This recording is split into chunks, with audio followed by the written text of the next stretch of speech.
live stream. My name is Alicia, and in this week's live lesson, we're going to talk about the movies. Woohoo! Today is going to be a very fun lesson, I think, and I hope you send lots of examples in the chat, live or later. Today I'm going to talk a lot about some key vocabulary words we use for storytelling, especially when we talk about movies. We're going to use these words to talk about the story and especially problems with the story. So when you want to criticize a movie or a TV show, you can use these words, and you'll often see these words in like pop culture news articles about movies, TV shows, and so on. So I hope today's lesson gives you a really good set of words you can use to talk with people and write to people online about your favorite movies. Okay, so as you join, please make sure to hit the like button and of course share this video so other people can find today's lesson. That would be super cool. Hello everyone in the YouTube chat. I see you all there. Anand Kumar, what's up? Mino, Jacob, Natalie, Boodleman, hello, Patrick, Rocky, Zach, what's up everybody? Facebook is coming. We will see you soon. While we wait for everyone to join us live, this week the team has this banner at the bottom of the screen which says get free PDF cheat sheets. If you have never checked this link, you should do it. You can go to the link below the video if you're watching this on YouTube, or above the video up here if you're watching on Facebook. The team has a huge collection of free PDF cheat sheets for you to download at EnglishClass101.com. You will find topics, for example, movies like today. You will find music, hobbies, shopping, the weather. You will find cheat sheets about phone conversations, about money, like when you're traveling overseas. There are so many, like maybe, I don't know, 30, 50? I don't know how many there are now. The team has added many new ones, so please check the link here and you can download all of them. They are 100% free. Go crazy, grab them, practice, print them out, put them on your desk, put them on your refrigerator so you can study with them. I'll remind you again later. Okay, let's get into today's lesson then, because we have a lot, as always. So I hope you send your messages in the chat, and I will try to check live, and I think it will be fun to compare everyone's movie preferences today. So let's start today with one of our first keywords. I think I mentioned this last week or a couple weeks ago. The first word for today is genre. Genre. This is spelled with a G, G-E-N-R-E, and here I have the plural form, genres. Genre is the word we use to mean type or kind of something. We use this for works of art, like a genre of music, or a genre of movie, a genre of TV show. It means what type or what category, what kind of that thing do you like? We usually use this for visual media, like I just suggested, movies and TV shows, but we can also use it to talk about music too. So the first question for today is, what's your favorite movie genre? What's your favorite movie genre? I've listed probably the most popular ones here. If you have a different one, you can put it in the chat. But let's go through each of them. The first genre is suspense. Suspense. You might also see the word thriller used. These are similar types. Suspense is a story where you feel a little bit of excited nervousness during the movie. Like there's some drama, maybe there's some action, maybe it's a little bit violent, or maybe there's a mystery. So a suspenseful movie is one that makes you feel that bit of nervousness. You feel nervous but excited during the movie. I like suspense movies, okay? The next one is drama. Drama is a very big category. So I know that different countries have different meanings for the word drama. Sometimes they say like drama just means a story between people. But in English, when we say drama, we mean usually a kind of heavy story. It's often sad or a very difficult story, or it's something where the character has a big challenge in their life. A drama is usually a very serious story. So for example, a war movie is often a drama. Something very serious and very challenging is happening, okay? All right. The next one. Oh, I've put action on here twice. Sorry, I missed on my notes. Okay, so we'll make this up with something else. Action movies. I'll replace the other one. Sorry, I put it double. Action movies are very, very popular. We can have action movies that are very serious and action movies that are very funny, right? So an action movie is something like a classic action movie is something like, you know, Indiana Jones, right? So it's very fun, it's very exciting. In that story, we have some history, I suppose, too.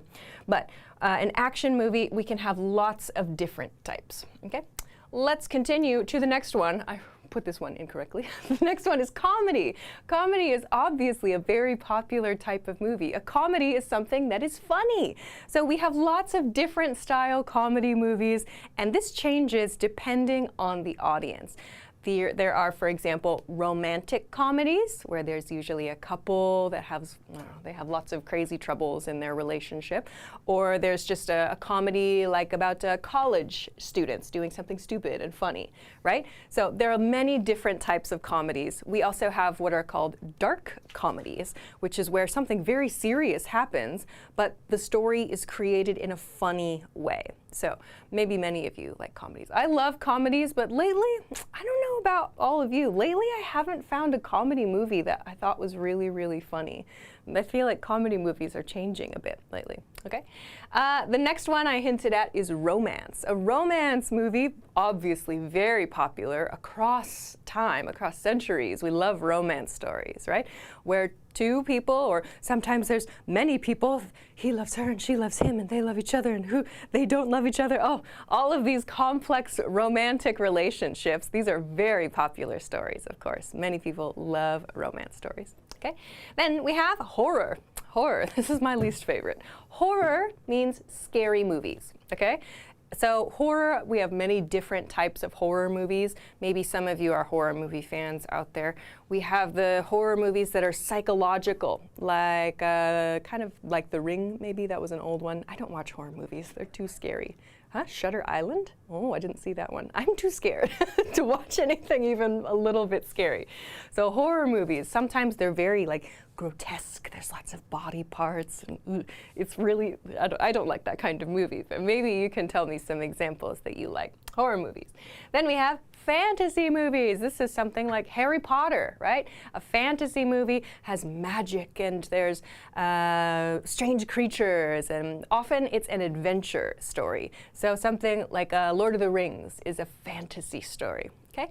Then we have science fiction. Science fiction, or what we often call sci-fi movies. Science fiction is like a type of fantasy, I guess, but science fiction is like in space. Something happens in space, or there's something about aliens, or there's something that's a little bit different about our everyday life, like a movie set in the future, far in the future, with flying cars and spaceships. That's a science fiction movie, okay? Like Star Wars, that's a science fiction movie.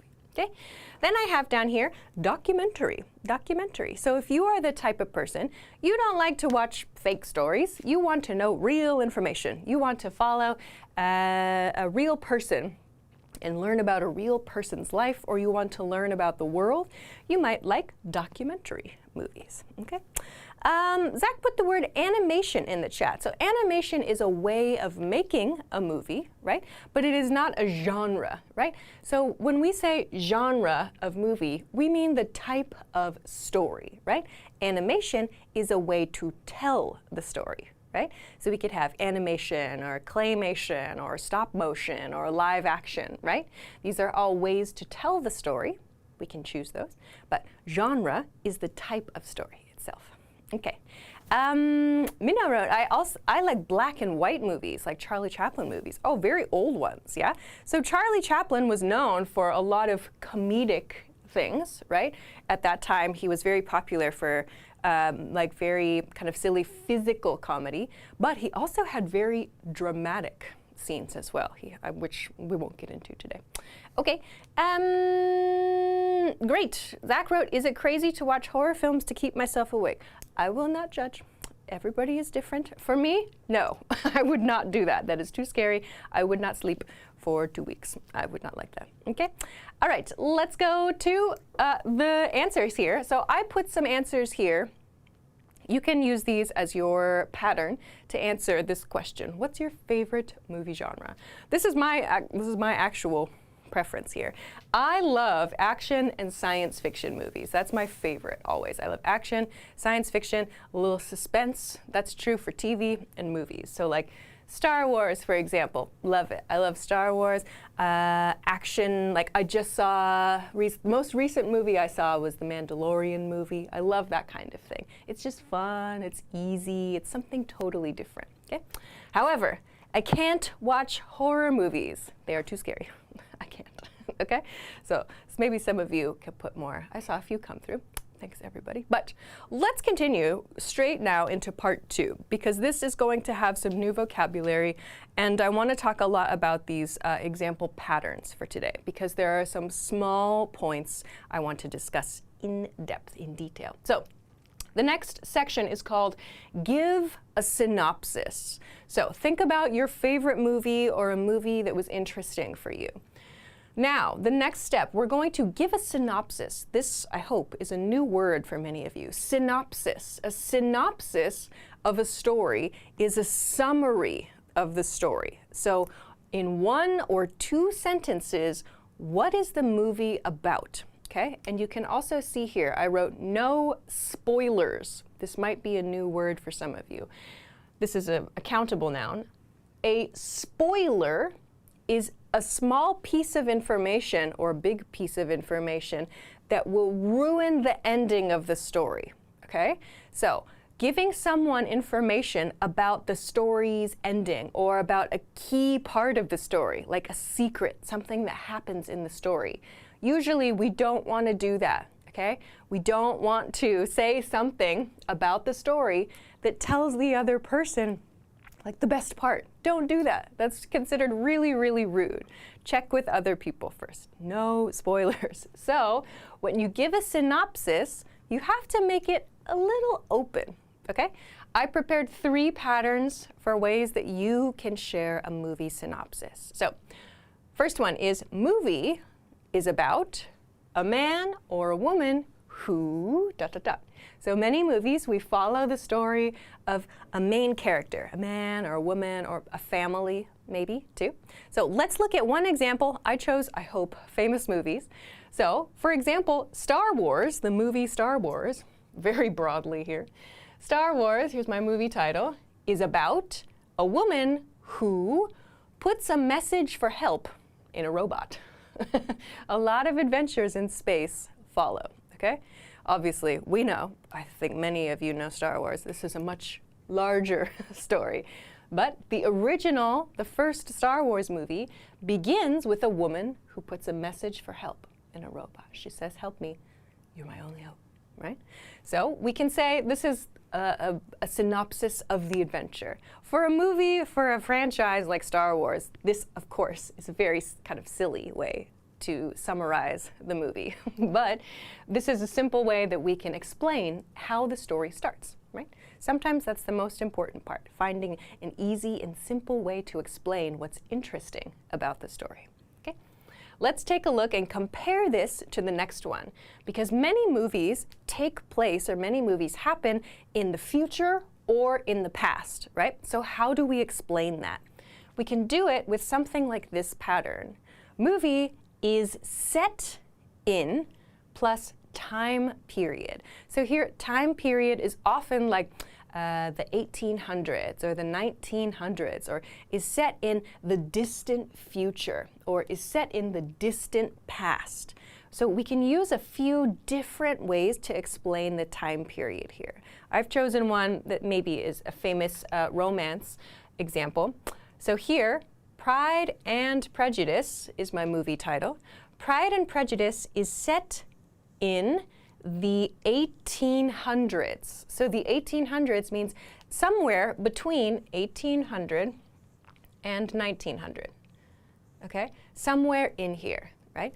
So this means it's set a couple hundred years ago. But we use this is set in. Okay? Also, notice we have this, the is set in the 1800s. When you use a century, when you use 1800s, 1700s, 1900s, we always use this the is set in the 1800s. It means that century, that period of time.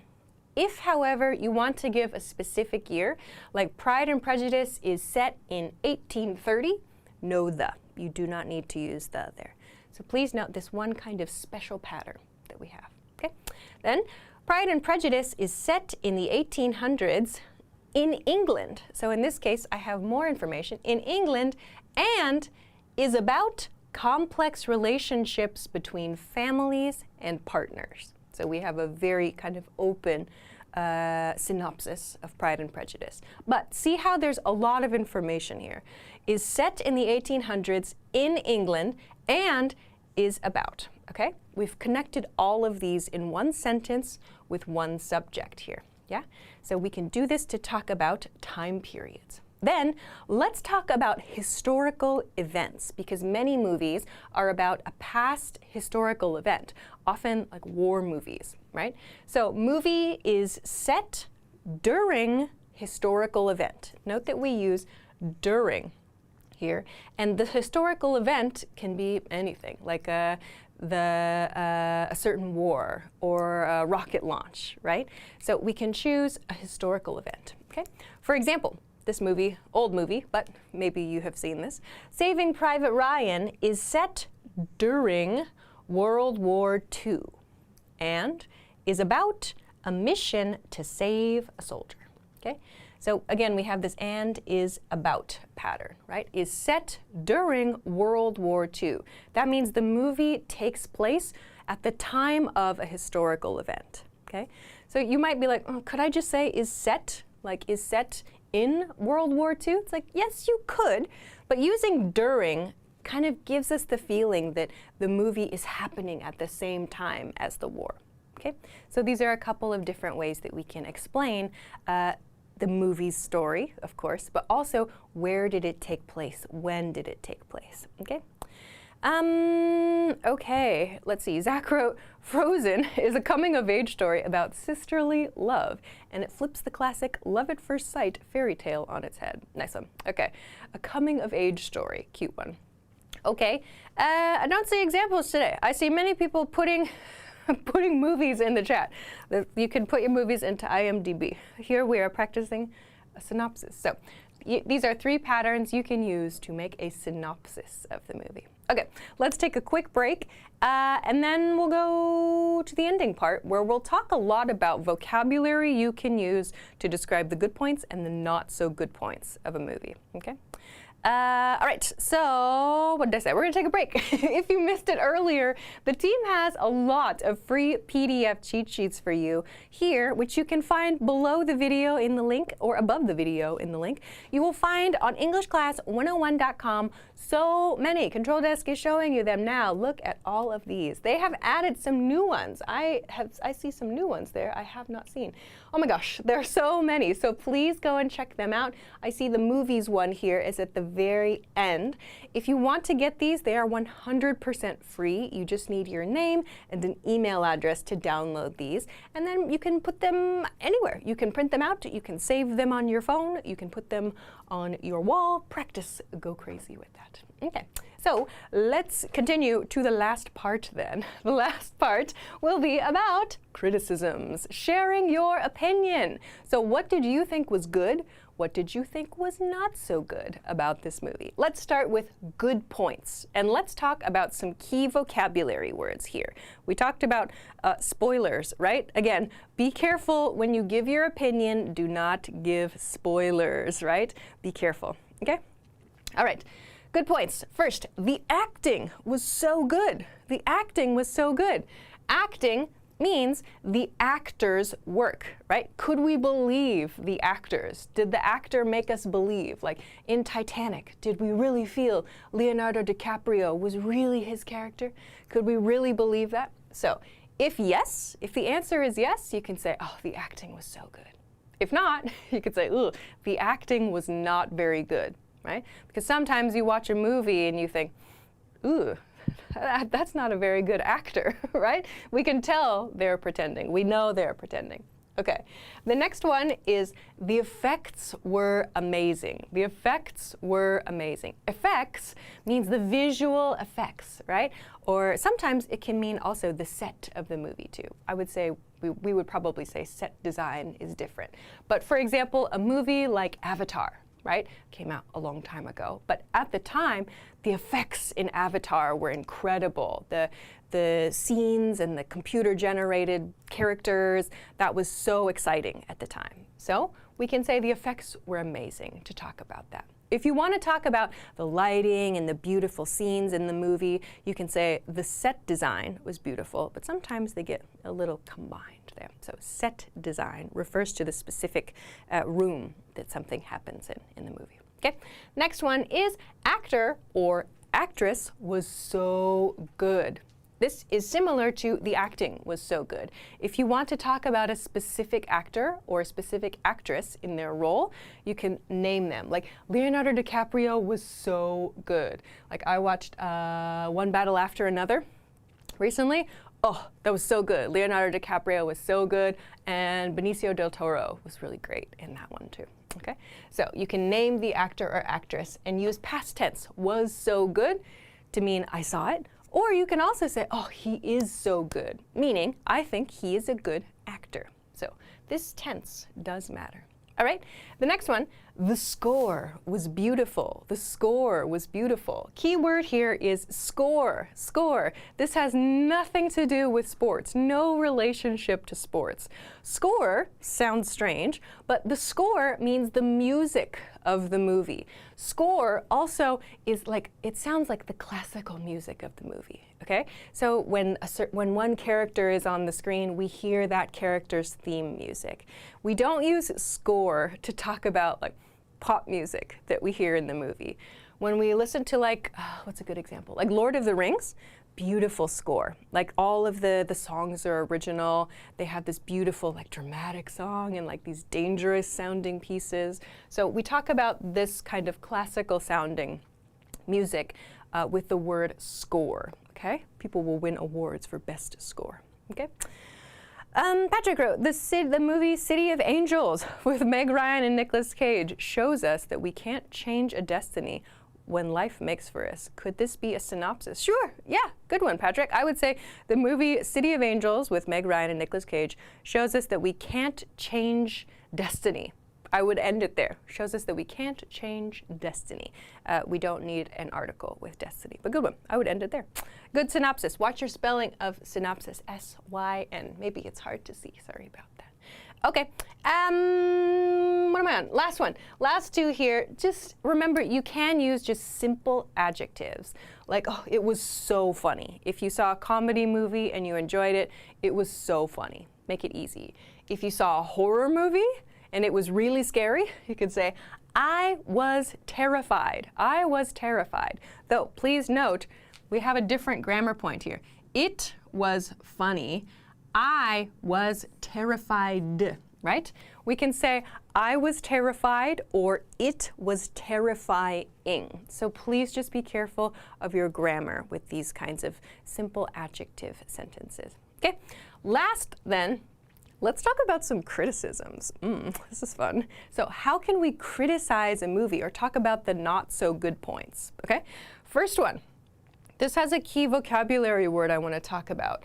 The movie was full of plot holes. The movie was full of plot holes. Plot first. Plot means the story, okay? The plot of a story is what is happening, the story, okay? A hole means something where the story doesn't work. Like this, imagine you're walking in the story and suddenly, bloop, you fall down in a hole. That means that doesn't work. It's not, it doesn't, like, I'm trying to think of a good example of a plot hole, but I always try to forget them, right? So a plot hole means something that does not make sense in the story. Like, why did this character suddenly get saved? Or how did this character escape that room? There are these very kind of strange moments in movies where we go, I don't think that would happen, or how did they do that? Those moments, we call those plot holes, okay? So this is something that is like we often notice in a movie, a plot hole. There are different ways that writers will try to fix a plot hole. The character is magically saved by something, which is a boring trope, right? But plot holes are a big issue, okay?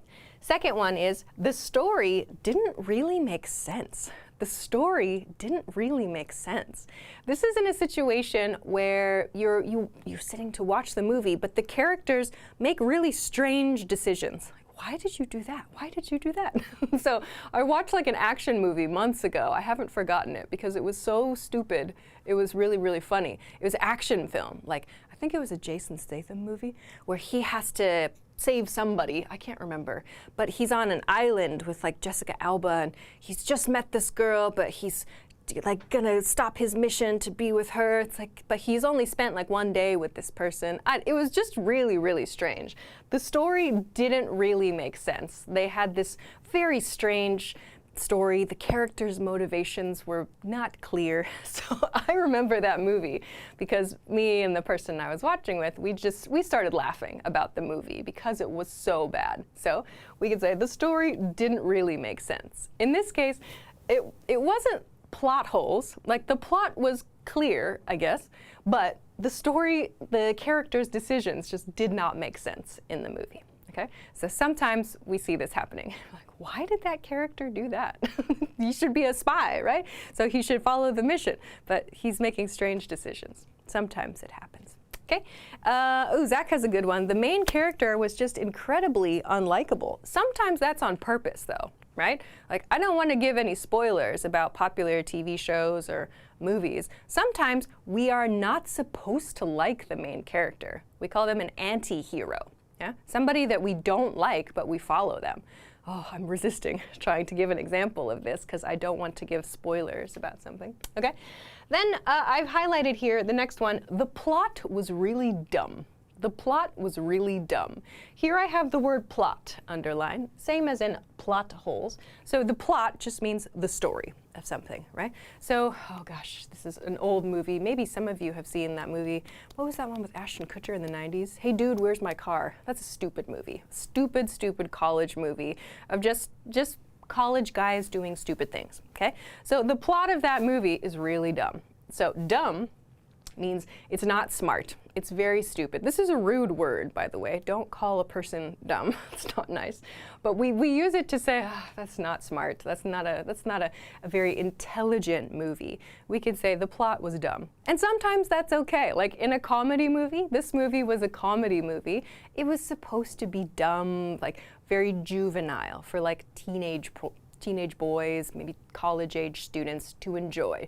Just watching a stupid friend's adventure. That's fine, right? So the plot was really dumb. It's fine, okay? So sometimes we can criticize the story in that way. The plot, just stupid, okay? The last one, the characters felt empty. The characters felt empty. Empty here means like a bottle of water, is empty. There's nothing inside it. This is a big criticism with the Star Wars prequels movies, that the characters feel empty, that we're oh, we don't know. What is that person's motivation? Does it feel like a real person or no? So when we feel that a character is empty, we have a harder time relating to the character, right? If you know somebody, like a character, and oh, I know why that person chooses to do things, or I know what that person likes and dislikes, and I know their story and personality, we can relate to them more, right? Same thing is on YouTube, right? We feel more of a connection to someone. Oh, she likes that thing too? I like that thing. I can relate, right? But when a character feels empty, we don't know anything about them, we don't know why they do anything. It's why should I care about this character, right? So sometimes we watch a movie or a TV show and the characters just feel empty. We don't really get it. Okay. Patrick asked, teacher, when I listen only to classical music like Beethoven, can I say I only listen to score music? No, say classical music. I only listen to classical music. Score is only used to talk about the music in movies, right? We would say this kind of sentence. Or, for example, at a movie award ceremony, they might say, the award for best score goes to XYZ person. So don't say score to talk about listening to classical music. Just say classical music. Okay. Oh, last one, because I'm super late. I have a neutral one. Neutral means it's not good, it's not bad. So I would use this. It wasn't very smart, but it was fun. This is how I felt about the Mandalorian movie. It wasn't smart, but it was fun, like action adventure movie. I had a good time. Was it an amazing story that I will never forget? No. I think I already kind of forgot the key story, but it was really fun. I enjoyed it, and I had a fun time. That's the reason I went to the movie theater, to see that movie. So that means it's not good, it's also not bad. All right, so I'll end there for today because I am super late already. Nathan wrote, the plot takes so long to get going. I think this is a great criticism. Yes, the plot, we could put this here, the plot takes so long to get going. Some movies are like this. Oh my gosh, that's true. Some TV shows, we can use that criticism too. Like, it takes a few episodes for the story to get going. Like if I remember I tried watching the Batman movie with, what's that guy's name? Robert Pattinson. It's like 3 hours long, and we were watching it, and like 90 minutes in, and we're like, why do we care about anything? We were so like, when does the movie start? It was taking a really long time to get going and to make us care. I don't think we even finished watching Batman. Anyway, that's a great criticism. Yes, it takes a long time to get going. Yes. Okay, I have to finish there because I'm very late as usual. So we'll finish. I'll move so you can take a screenshot. Great. And then we'll come back next week. I think next week we're going to have a storytelling live. I have to check my notes. Mino just sent an example. Clamor. What's clamor? Clamor is, I'm not sure what that movie is. Was interesting. The plot was good. I don't know that movie. Clamor? What is that? Tell me. Okay, let me find next week's live stream information. I looked at it earlier and I forgot. What is today? Yes, American movies. Okay, yes, we are. We're going to do a story reading next week about The Little Red Hen. Aw, this is a classic childhood story in English. So I hope that you join me again next week, and we'll talk about that and have a lovely, peaceful little storytelling session. We'll finish there for today. Thanks everybody for joining me, and thank you so much for liking and sharing the video. Now you can go and get your free PDF cheat sheets to go crazy and download all of them and study and become amazing, super fluent English speakers. I love that for you. Okay, so we'll say goodbye for this week. Thank you so much to everybody for joining live. Thank you so much. Have a great day, have a great week, have a great weekend, and I'll see you again next time. Bye.